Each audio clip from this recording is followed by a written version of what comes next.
여러분들은 하루에 커피를 몇 잔 마시나요? 믹스커피를 포함해서 가정 내에 다양한 종류의 커피를 내릴 수 있는 도구들을 구비해 두기도 하고, 사무실에 커피 머신들이 하나의 복지로 자리 잡은 지도 오래되었죠. 이렇게 눈만 돌리면 보이는 커피. 그만큼 많은 사람들이 사랑하는 커피이지만, 커피와 함께 먹은 이 음식들 때문에 암과 치매에 노출이 된다는 사실 알고 계시나요? 심지어 커피와 자주 먹게 되는 음식들 중에 독이 되는 음식들이 있어서 깜짝 놀랐답니다. 여러분들에게도 알려드릴 테니 내가 커피와 함께 즐겨 먹었던 음식은 없는지 확인해 보세요. 덧붙여 커피와 함께 먹으면 좋을 음식들과 커피 마시기 좋은 시간에 대한 팁까지 알려드릴 테니 집중해 주세요. 여러분들이 건강할 수 있도록 알짜배기 비책만을 알려드리겠습니다. 오늘은 커피에 대한 이야기를 준비해 보았는데요. 커피에는 비타민, 망간, 칼륨을 포함한 다양한 영양소들이 함유되어 있는 건강에 많은 이점이 있는 음료예요. 가장 먼저 커피가 우리 신체에 미치는 좋은 영향은 항산화 효과인데요. 항산화는 세포의 노화를 막는 방법에 대한 이야기를 할 때 가장 많이 들을 수 있는 단어 중 하나죠. 커피에는 항산화 역할을 톡톡히 해주는 폴리페놀 성분이 풍부해 노화를 억제하고 다이어트에도 도움이 된답니다. 두 번째로 알츠하이머와 파킨슨병에 걸릴 수 있는 위험 수치 자체를 감소시켜줍니다. 카페인의 역할은 각성제로서의 역할이 가장 유명하지만 뇌의 기억 중추나 해마가 손상되는 것을 막아주는 역할도 하기 때문이죠. 커피의 효능 세 번째로는 당뇨의 발병 위험을 낮춰준다는 것인데요. 네덜란드 한 의료센터의 연구팀은 15만 명이 넘는 대규모 인원을 대상으로 커피 소비량과 당뇨병 진단 정보의 관계를 분석했어요. 그 결과 하루에 한 잔 이상의 커피를 마시면 당뇨병 예방 수치가 4에서 6% 감소하는 것을 확인할 수 있었답니다. 뿐만 아니라 여성분의 경우 우울증 발병 위험을 20%나 낮춰주고 남성분의 경우 통풍 위험을 59%나 낮춰주는 효과도 있으니 하루 한 잔 이상의 커피는 건강을 위해서도 도움이 되겠습니다. 이렇게 다양한 커피의 이로운 점을 그대로 수용하시려면 커피의 성분을 잘 전달해 줄 수 있는 음식들과 함께 드셔야 할 텐데요. 먼저 알려드릴 세 가지 음식은 커피에 좋은 성분이 흡수되는데 오히려 방해를 하고 커피와 궁합이 맞지 않아 암과 치매 같은 위험한 질병에 노출될 수 있는 음식이에요. 첫 번째는 초콜릿입니다. 여러분 너무 의외 아닌가요? 커피와 초콜릿의 만남은 카페에서도 판매되고 있는 카페모카라는 메뉴도 있어서 건강에 좋지 못한 궁합이라곤 생각도 못하셨죠? 커피와 초콜릿의 궁합, 왜 나쁜 걸까요? 정답은 심플합니다. 커피에도 초콜릿에도 카페인이 들어있어요. 카페인의 하루 권장 섭취량은 성인 기준 400mg으로 요즘 카페에서 판매되는 커피로 치자면 2잔 정도의 분량이 되는데요. 카페인을 과다 섭취하게 되면 나타나는 여러 가지 부작용이 있답니다. 불면증은 말할 것도 없고요. 카페인은 혀에 달라붙는 습성이 있어서 침을 감소시키고 이는 입 냄새를 심하게 하죠. 당장 마주치게 될 생활 속의 불편함은 물론이고 혈압이 상승되어 심장혈관 질환 위험이 증가하고 경우에 따라 심장마비의 원인이 되기도 한답니다. 커피와 초콜릿은 무조건 드시면 안 되는 조합은 아니지만 초콜릿도 커피도 습관처럼 드시는 분들이 많고 두 가지 모두를 즐기시는 분들도 많으시니 너무 많은 양의 카페인을 섭취하지 않도록 주의하셔야겠어요. 두 번째는 쿠키와 빵입니다. 오늘 벌써 2번이나 놀라신 건 아닌지 걱정이 되네요. 쿠키와 빵은 우리의 입이 즐겁기 위해서라면 커피와 정말 최고의 조합이죠. 그러나 쿠키와 빵을 만들 때는 엄청난 양의 설탕이 들어가게 되는데요. 이제는 많이 알고 계시겠지만 설탕은 포도당과 과당으로 구성되어 있어요. 포도당은 혈당을 올리는 원인이 되죠. 또 과당을 많이 섭취하면 뇌가 새로운 기억을 만들고 새로운 정보를 배우기 위해 필요한 근본적인 능력에 안 좋은 영향을 미치게 된답니다. 이 당분들은 몸에 쌓이게 되면 비만은 물론이고 인슐린 저항성이 증가하면서 뇌 기능을 떨어뜨릴 수 있어요.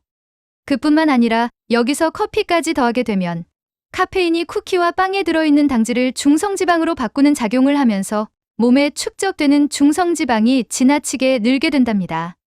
비만과 당뇨병의 원인이 되는 거죠. 특히 이 조합은 식후에 자주 찾게 되실 텐데요. 이런 습관은 식사로 이미 높아진 혈당에 혈당 수치를 더 상승시키게 되고 이는 혈당 스파이크를 불러오는 또 다른 원인이 되기도 해요. 혈당 스파이크가 반복되면 혈당 조절 능력이 점점 약해져 당뇨를 불러오게 되죠. 세 번째로 알려드릴 암을 불러올 수도 있는 커피와의 조합은 바로 너무 뜨거운 물 혹은 너무 뜨거운 커피 그 자체입니다.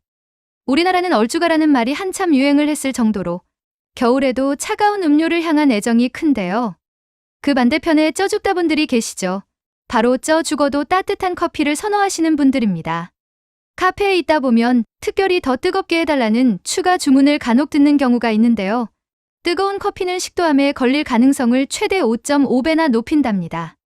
이는 커피에 들어있는 성분이 문제가 아닌 뜨거운 액체 그 자체로서의 위험이라 커피뿐만이 아닌 에스프레소와 함께하는 뜨거운 물 혹은 뜨거운 차 모두를 포함하게 돼요. 영국 케임브리지 대학의 한 박사는 뜨거운 음료의 열이 목구멍을 손상시켜 위험한 세포 형성을 높일 수 있고 암의 전조인 식도염을 유발할 수 있다라고 경고했습니다. 식도염이 반복되고 방치하면 식도암으로 발전하죠.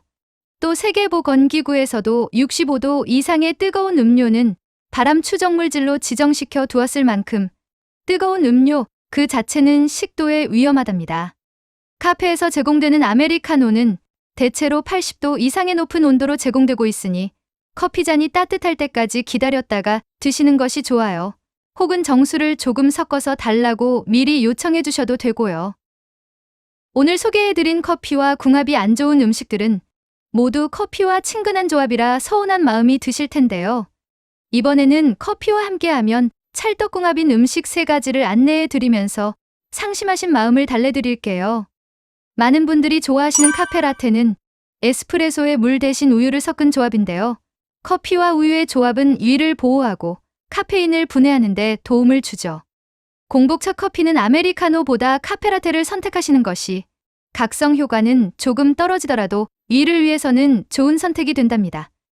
우유의 풍부한 칼슘과 단백질이 위산이 과다 분비되더라도 중화시켜 주거든요.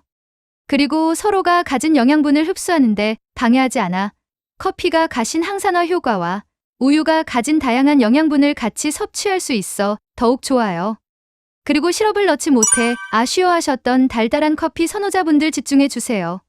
커피에 넣었을 때 단맛을 가미하면서 커피와 해당 식품의 효과를 둘 다 누릴 수 있는 음식들이 있답니다. 바로 메이플 시럽과 시나몬인데요. 사탕단 풍나무의 수액을 채취하여 만든 메이플 시럽은 천연 재료라 가격은 다소 비싸지만 혈당을 조절하고 인슐린 분비를 촉진하는 효과가 있어 달콤함과 건강을 동시에 잡을 수 있어요. 또 신장이 대사작용을 잘할 수 있도록 돕는 시나몬은 칼로리가 없으면서 커피의 맛과 향을 풍부하게 만들어주죠. 동시에 시나몬에는 체중을 조절하는 효과 또한 가지고 있어 시나몬 스틱을 구비해 두셨다 커피에 담가 드시거나 저어가며 드시면 다이어트에도 드실 수 있는 은은한 단맛의 커피가 된답니다. 마지막으로 커피와 잘 어울리는 음식은 견과류입니다. 공복에 커피를 마시게 되면 위 점막에 좋지 않은 영향을 미치는데 이때 기름 성분이 풍부한 견과류로 위를 채운 후 커피를 마시면 위를 보호할 수 있어요. 식사와 식사 사이의 공복 시간에 커피와 견과류를 함께 드시게 되면 위를 보호하면서 집중력을 높일 수 있는 방법이 되겠습니다. 다만 주의할 점이 있는데요. 하루 한 잔 이상의 커피는 간암 발생의 위험을 유의미하게 줄여준다는 다양한 나라에서 진행된 연구 결과가 있어요. 간이 굳는 간 섬유화를 예방한다는 결과도 있고요. 커피에 풍부한 클로로겐산이나 폴리페놀 등이 간 효소 수치를 줄여주기 때문인데요.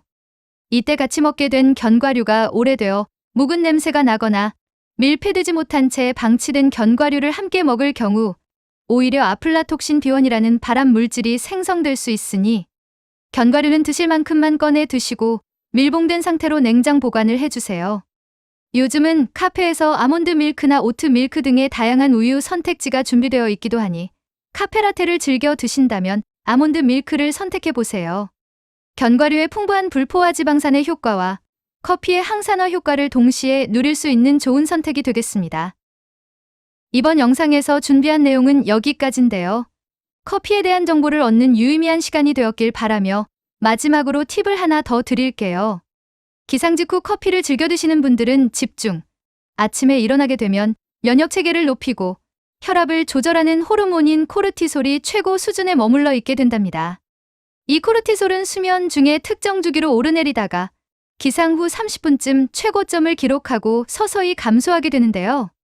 따라서 코르티솔 수치가 가장 낮아지는 기상 후 3시간이 지난 시점에 커피를 다시 드셔주시면 카페인이 코르티솔 수치를 높여 코르티솔의 효과를 극대화할 수 있답니다. 오늘은 커피에 대해서 긴 이야기를 해보았는데요. 내용이 길었던 만큼 마지막으로 정리 한번 해볼까요? 먼저 커피와 함께 먹으면 좋지 않은 음식에는 고카페인 섭취의 부작용이 나타날 수 있는 초콜릿, 뇌 기능을 떨어뜨리고 중성지방을 축적시키는 빵과 쿠키, 식도암을 유발할 수 있는 너무 뜨거운 커피 그 자체가 있었습니다. 그리고 커피와 함께 먹으면 시너지가 터지는 좋은 음식들에는 위를 보호하고 각각의 영양소를 고루 섭취할 수 있는 우유가 있었고요. 건강과 달콤함도 챙기면서 혈당 조절, 체중 조절에 도움이 되는 메이플 시럽과 시나몬도 있었죠. 견과류의 풍부한 불포화 지방산의 효과와 커피의 항산화 효과를 동시에 누릴 수 있는 견과류도 있었습니다. 이번 영상은 여기까지입니다. 커피에 대한 긴 이야기 들어주셔서 감사드리고요. 오늘의 영상이 도움되셨다면 구독과 좋아요 꼭 부탁드려요. 그리고 소중한 가족과 지인분들께도 많이 공유해주세요. 여러분의 건강과 행복을 위해서 항상 기도드릴게요.